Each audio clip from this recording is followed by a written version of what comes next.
Dieu n'habite pas dans le monde spirituel. Quelqu'un me dira, mais prophète Joël Francis, il est écrit notre Père qui est dans les cieux. Dans Isaïe 6:1, il est écrit, l'année de la mort aux cieux, j'ai vu le Seigneur assis sur un trône très élevé.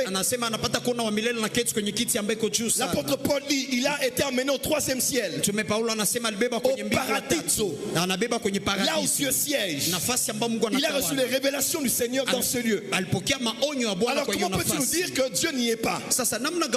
Déjà, il est important de savoir que ce que l'on voit dans le 3e ciel est ce que l'on appelle une représentation de Dieu. Dieu a dit à Aaron et à Myriam, si je parlerai à un prophète, ça ne sera pas des visions et des songes que je m'adresserai à lui. Mais pour ce qui concerne Moïse, il me parle face à face et il voit une représentation de l'Éternel. Donc Moïse n'a pas vu Dieu. Moïse voit une représentation de l'Éternel. Voilà pourquoi dans toute l'ancienne alliance, aucun homme n'a vu Dieu.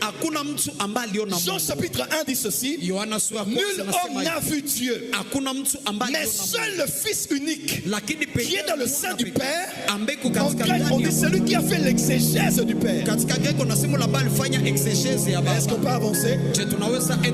Alors qui est-ce que Esaïe avait vu?